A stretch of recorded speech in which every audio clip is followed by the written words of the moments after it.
And the United Nations Secretary-General Ban Ki-moon says weapons inspectors need 4 more days to assess the site of last week's chemical attacks in Damascus. But momentum is already building for military action against Syria's President Assad, with world powers divided over what to do next. The mission to gather intelligence rolls forwards, but whilst inspectors are investigating, the march towards a military response is gathering pace. UN chemical experts met survivors and took tissue and soil samples.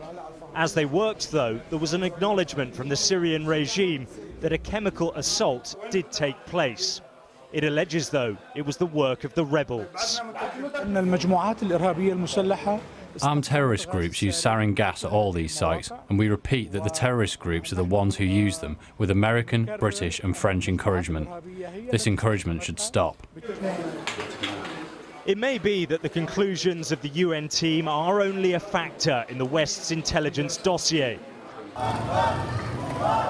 And it's hard to reach another conclusion. The US has telegraphed its views to the world.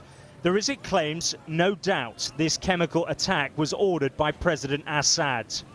The UN Secretary-General, though, is cautious.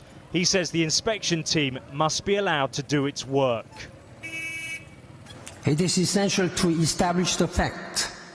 A United Nations investigation team is now on the ground to do just that.